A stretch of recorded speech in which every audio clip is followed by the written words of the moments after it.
The room is dim, wrapped in the soft amber glow of a bedside lamp. Shadows stretch gently across the sheets. The hum of a phone screen flickers against the wall, faint, rhythmic, alive. She lies on her side, her back turned to him. The space between their bodies feels wider than it should be. Her eyes are open, fixed on nothing. She listens to the quiet, to his laughter, sharp, careless, echoing like a memory she doesn't belong in. He scrolls through his phone, a small smile playing on his lips. His world glows in pixels, hers fades in silence. She exhales softly, as if afraid to disturb the air between them. The warmth of his body is close, but his presence feels miles away. Outside, the city hums, a lonely witness to two people drifting apart. The restaurant glows with soft golden light, the kind that makes laughter sound louder and moments feel smaller. Glasses clink. The low hum of conversation fills the air. She sits beside them, or maybe around them. Her boyfriend and his best friend share a story, voices overlapping, laughter bursting in sync. The rhythm between them is easy, effortless. She smiles politely, fingers tracing the rim of her glass. They don't notice. The boyfriend leans closer to his friend, eyes bright with amusement. Every few seconds, he checks his phone to show another meme, another joke. She looks at him, at both of them, trying to find her place in their laughter. The waiter sets down a plate she doesn't remember ordering. She murmurs a quiet, "Thank you." Across the table, no one hears. Her reflection in the wine glass looks distant, someone waiting to be remembered. The dinner drags on, the hum of conversation fading into a dull blur. The boyfriend scrolls through the menu again, though they've already eaten. His laugh, the one that once made her heart lift, now feels rehearsed, emptied of warmth. They've been together 5 years, long enough for the small things to disappear. The way her hair falls differently now, the new dress she bought for tonight, the perfume he once noticed without her saying a word. He doesn't look at her anymore the way he used to. Not with desire, not even curiosity, just comfort, dull and unseeing. But across the table, the best friend does. His gaze lingers, hidden behind a sip of wine. He notices the curve of her smile when she tries to laugh along, the shimmer of her earrings, the quiet ache in her eyes he can't look away from. She feels it, that look, the one she's been missing. And for the first time in a long time, she doesn't look away. The room is quiet, the kind of quiet that holds its breath. The night has stretched too long. One of those nights that starts with laughter and ends with something heavier. The distance between them, once impossible, collapses in an instant. When they finally meet, it isn't passion that fills the space. It's everything unsaid, the years of being unseen, the loneliness, the quiet hunger for something real.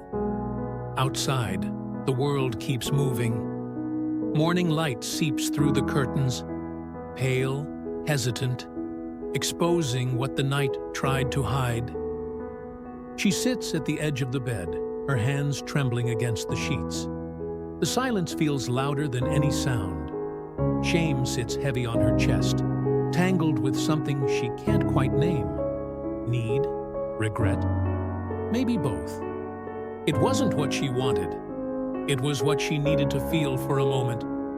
Seen, desired, alive. She looks toward the window where the city wakes up, unaware of what's been broken. The best friend lies still, eyes closed, unaware of the storm inside her. Her reflection doesn't look like her anymore. It looks like someone who crossed a line she can't uncross. A phone buzzes on the nightstand, a message from her boyfriend, simple and ordinary, almost cruel. She can't bring herself to open it. Inside, two people lose themselves in a moment they can never take back. The air feels too thick to breathe. He stands frozen in the middle of the living room, phone in hand, the truth still burning on the screen. His pulse pounds in his ears, louder than the silence that follows. They leave the hotel room. Once outside, before leaving each other, they hug and kiss. Sadly, the boyfriend sees what's happening. He can't believe his eyes. The two people he had the most confidence in are playing him like a violin. The boyfriend decides to confront them. They are totally surprised. The boyfriend says to his best friend, "Why did you do that? I trusted you." But he's already gone somewhere deeper, somewhere raw. "Don't," he says, voice trembling. "Don't say anything." The best friend moves closer, guilt in every breath. "It wasn't supposed to happen. Don't." His voice splits open, sharp and broken. "You were my brother. You knew what she meant to me."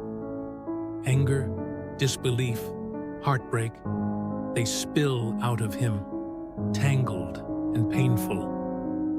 "I trusted you. I let you in. And you—" He can't finish. His hands shake. His eyes glisten with grief. The best friend looks away. There is nothing left to say. Finally, he turns his back and whispers, voice shattered, "You're not my best friend anymore." The hotel door slams behind him. His chest is tight, every breath sharp and uneven. He doesn't look back. He gets into his car, gripping the steering wheel until his knuckles turn white. Tears come fast. He wipes them away, but more follow. The city lights blur, not from rain, but from his eyes. He doesn't drive fast, just far. His thoughts loop in circles.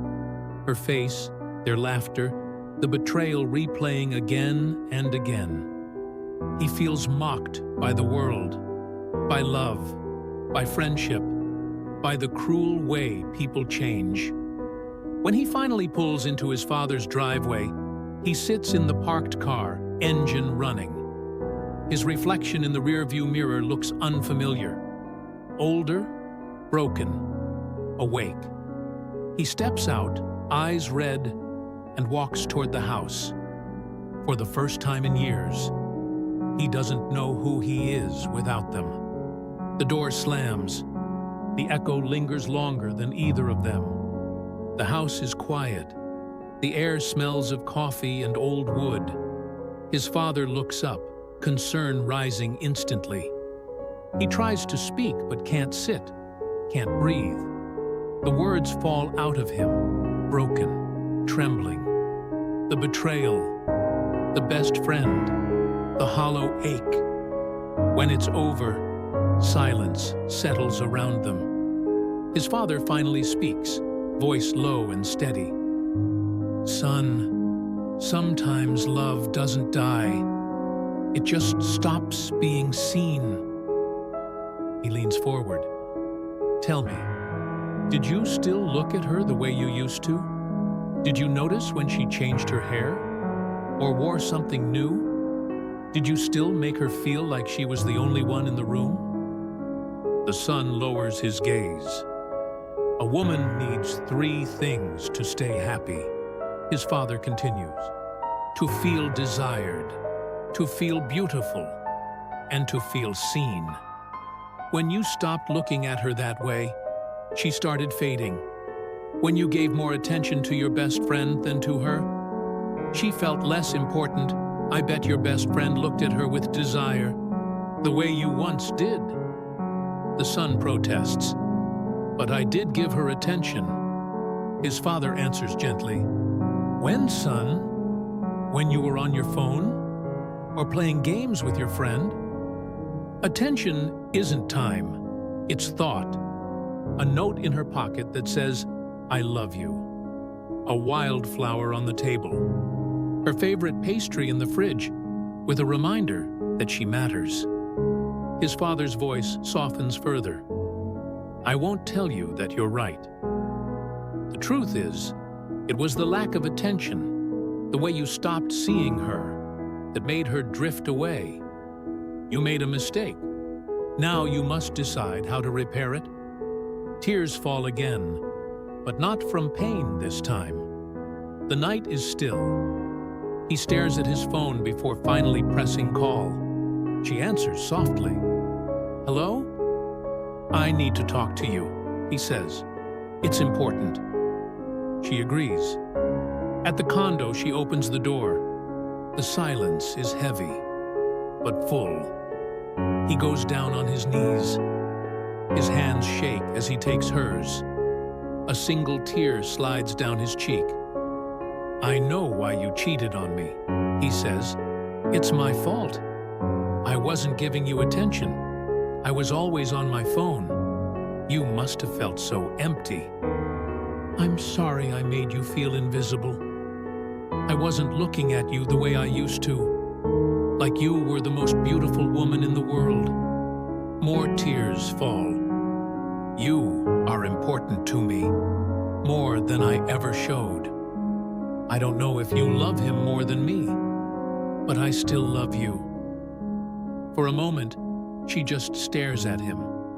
Then she steps forward and pulls him into her arms. They hold each other tightly, crying, breaking, mending. "I love you," she whispers. "I'm sorry too. I love you so much." They stay like that, two souls tangled in forgiveness, fade out. I love you. I love you.